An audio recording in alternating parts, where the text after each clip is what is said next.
नमस्कार दोस्तों, बेटू की कहानी में आपका स्वागत है। जीवन में किसी के चले जाने से या कुछ खो जाने से हम अक्सर उदास हो जाते हैं। यह मनुष्य का स्वभाव है, पर हमें यह नहीं भूलना चाहिए कि यह दुनिया की रीत है। जब जिस समय हमारे पास जो है अनमोल है।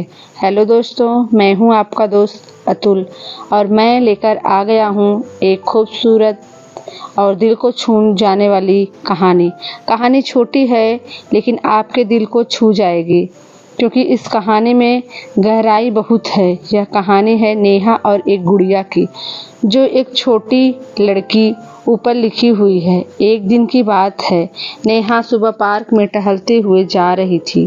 तभी उसे एक रोती हुई बच्ची मिली। नेहा ने उससे रोने का कारण पूछा तो लड़की ने बताया कि वह जिस गुड़िया से खेल रही थी वह इसी पार्क में कहीं खो गई है।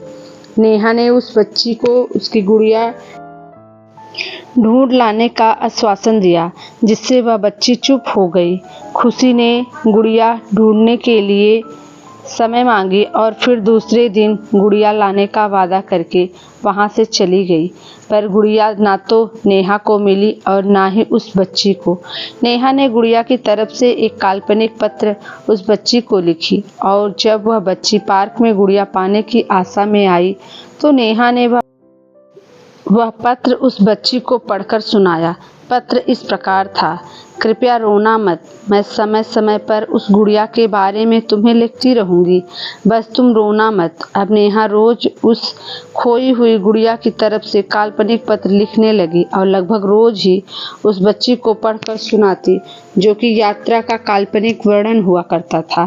नेहा ने इस काल्पनिक लेकिन रोचक वर्णन ने उस बच्ची की रोने नहीं दिया। वह खुशी खुशी अपनी गुड़िया की घुमक्कड़ी ने किस्से सुनाने लगी। अब वह खुश रहा था।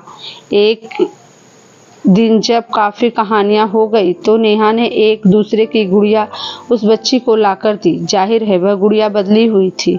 उस बच्ची को अपनी खोई हुई पुरानी गुड़िया जैसे नई लगी तो वह नेहा की ओर देखने लगी। नेहा अनजान बनते हुए गुड़िया में चिपकी एक चिट को निकाल कर पढ़ने लगी, जिसमें लिखा हुआ था, यह मैं ही हूँ, तुम्हारी वाली गुड़िया जो पार्क में खो गई थी। दुनिया भर की लंबी यात्रा की वजह से मैं थोड़ी बदल गई हूँ। बच्ची को इस गुड़िया और नेहा पर विश्वास हो गया। वह गुड़िया लेकर घर चली गई। वर्षों बाद जब वह बच्ची बड़ी हो गई तो एक दिन वह अपनी अलमारी में कुछ ढूंढ रही थी तो उसका ध्यान उस गुड़िया पर गया जो नेहा ने उसे दी थी। बचपन की यादें याद करके वह हंसने लगी। उसे सब समझ आ गया था कि नेहा ने कैसे उसका मन रखा। उसे उस गुड़िया पर विश्वास, प्यार आने लगा। वह उसे बड़े गौर से देखने लगी। तभी उसकी नज़र गुड़िया की फ्रॉक की आस्तीन पर छुपे एक छोटे से पत्र पे गई। उसने बड़ी व्याकुलता से वह पत्र निकाला और पढ़ने लगी। पत्र में संक्षेप में यह लिखा हुआ था कि हर वह चीज जिसने तुम प्यार करती हो कभी न कभी तुमसे खो जाएगी, और जो तुम्हारे पास होगी वही तुम्हारे लिए सच्चे रूप में बनी होगी। रूप भले ही भिन्न होगा, एक प्यार एकदम दाखिल होगा। हाय दोस्तों, मैं हूँ अतुल और आज मैं आपको अपनी दिलचस्प प्रेम कहानी बताने जा रहा हूँ। जीवन में कभी कभी आपके विचारों का उल्टा ही होता है। मेरे साथ भी ऐसा ही हुआ, इसलिए आज मैं आपको रुलाने वाली कहानी आपको बताऊंगा। उस दिन हमारे स्कूल में मैं एक काव्या नाम की लड़की से प्यार करता था। मैं 10वीं में था और काव्या भी 10वीं में थी। हम एक दूसरे को प्यार करते थे। मैंने उस समय अपने दिल की बात उसे बताई और उससे मेरा प्यार मान लिया। दोनों स्कूल एक बस में जाते थे। बस में अक्सर मैं उसकी बगल वाली सीट पर बैठ जाता था और मुझे लगता था कि वह क्षण मेरे जीवन का सबसे अच्छा क्षण था। हमारे प्यार के बारे में क्लास में लगभग सभी लोगों को पता था। मेरे दोस्त मुझे काव्या कहकर चिढ़ाते थे। लंच के समय काव्या और मैं एक साथ खाते हुए अपने भविष्य की बातें करते थे। रात को हम दोनों एक दूसरे से बहुत बातें करते थे। हम एक दूसरे को अपने सपने बताते और न जाने कब सो जाते थे। मैं रात को छत पर जाकर बातें करता। अगर मेरे घर में कोई रिश्तेदार आता, ठंड में भी मैं छत पर जाकर काव्या से बातें करता। हम दोनों ने एक साथ कई सपने देखे। हमने शादी करना चाहा, बच्चे होना और उनके नाम भी सोच रखे थे। हम दोनों का प्यार स्कूल तक बहुत अच्छा चल रहा था, लेकिन जब हम कॉलेज में गए सब कुछ बदलने लगा। कॉलेज में प्रवेश करने के बाद काव्या पहले की तरह नहीं रही। अब वह मुझे अस्वीकार करने लगी। अब वह पहले की तरह व्यवहार नहीं करती और मुझे नहीं देखती। मैं सोचने लगा कि ये काव्या मेरे साथ ऐसा क्यों कर रही है। देखो ना, काव्या अब मुझसे पहले जैसी बातें नहीं करती, अब मुझे इग्नोर करने लगी है। मैंने एक दिन काव्या के एक दोस्त से कहा। उसकी दोस्त ने मुझे बताया कि मैंने कॉलेज में दिनेश नाम के एक लड़के से काव्या को अक्सर बातें करते देखा था। शायद काव्या उसे पसंद करती है। उसकी दोस्त की बातें सुनकर मेरा दिल धड़कने लगा। मुझे लगता है कि काव्या ऐसा कैसे कर सकती है, लेकिन दिल कह रहा था कि नहीं। मैंने अपने आंसुओं को रोका, लेकिन मेरी आंखें नम होने लगी। घर जाकर मैंने काव्या का इंस्टाग्राम और फेसबुक खाता देखा। मैंने देखा कि काव्या ने दिनेश को फॉलो किया है और उसके चित्र पर एक भावुक कमेंट और लाइक भी लिखा है। मैंने तुरंत काव्या को फ़ोन किया, लेकिन वह नहीं आई। अगले दिन मैं कॉलेज गया तो मैंने काव्या से पूछा, क्या आप दिनेश को पसंद करती हैं? काव्या, आप बोल रहे हैं? मैं पूछ रहा हूँ कि क्या आप दिनेश को पसंद करती हैं? काव्या, मैं और दिनेश सिर्फ अच्छे दोस्त हैं। मेरे प्रश्नों का कोई जवाब नहीं मिला। मैं अपनी कार्रवाई को समझ नहीं पा रहा था। मैं छोटी छोटी बातों पर परेशान हो जाया करता था।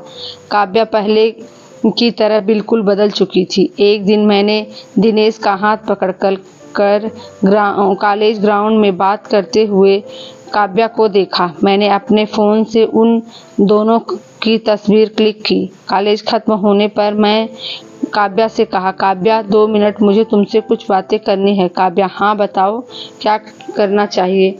अतुल, क्या आप दिनेश को पसंद करती हैं? काव्या, कल मैंने आपको बताया था कि दिनेश और मैं सिर्फ अच्छे दोस्त हैं। अतुल, इन चित्रों में एक दूसरे का हाथ पकड़कर बहस तो हो रही है। अगर आप अच्छे दोस्त हैं तो देखो। काव्या, मैं उसे पसंद करती हूँ, आपको उससे क्या परेशानी है? मैं गुस्से से उसकी ओर देखा। दिनेश, काव्या, हम दोनों स्कूल से हैं, एक दूसरे से प्यार करते हैं, तो ये दिनेश कहाँ से आया? स्कूल जीवन वह सिर्फ हमारा बचपन था। वह प्यार नहीं करता था और हम सिर्फ अच्छे दोस्त थे। मैं अब जा रही हूँ, हम सिर्फ अच्छे दोस्त हैं, उसने कहा और आसानी से चली गई। उसने मेरी भावनाओं और मेरे बारे में कुछ भी नहीं सोचा। उससे मैं बहुत प्यार करता था। उस रात मेरी आंखों में आंसू बह रहे थे और मेरी नज़रों के सामने पुरानी यादें साफ दिखाई दे रही थी। मैं सिर्फ उसके पुराने चित्र को देखकर रोता रहा। मुझे कुछ भी खाने पीने की इच्छा नहीं थी। मेरी भूख सब मर चुकी थी। मैं बीमार हो गया और बहुत बीमार हो गया। मैं भी कई दिनों तक कॉलेज नहीं गया था। रात को उसे इंटरनेट पर देखने से मुझे बहुत तकलीफ़ होती। वह मेरे मैसेज का जवाब नहीं देती। मैं सिर्फ चाहता था कि वह मुझसे बात करे, लेकिन अब वह मुझे भूल गई। मेरा पहला प्यार काव्या थी। वह कहते हैं कि पहले प्यार को भूल नहीं सकते और मैं भी उसकी यादों को भूल नहीं पाया। आज भी मेरे स्कूल के रास्ते से गुजरते हुए पुरानी यादें फिर से ताज़ा होने लगती हैं। अब मैं कॉलेज में अपने दोस्तों से मुस्कुराते हुए मिलता हूँ, लेकिन वास्तव में आज भी मुझे दुख है। मैं नहीं जानता कि ये पीड़ा कब कम होगी। जीवन में हमारी कल्पना की तरह नहीं होता। आप सच्चे हैं, लेकिन इसका अर्थ नहीं है कि आपके सामने वाला भी सच्चे है। इंसान भी समय के साथ बदल जाते हैं। यह थी मेरी जीवन की सबसे दिलचस्प प्रेम कहानी। अगर आप इसे पसंद करते हैं तो इसे अपने दोस्तों और संबंधित लोगों से शेयर करें। साथ ही आप हमें एक कमेंट देकर अपनी प्रतिक्रिया बता सकते हैं। आपका बहुमूल्य समय धन्यवाद। आशा करती हूँ कि मेरी यह स्टोरी अच्छी लगी होगी आप लोगों को। इस आलेख को पढ़ने के लिए धन्यवाद। यदि आप लोगों के पास कोई सुझाव है तो कृपया साझा करें और किसी भी प्रश्न को पूछने के लिए स्वतंत्र महसूस करें। तो दोस्तों, हमारी पूरी कहानी सुनने के लिए दिल से धन्यवाद।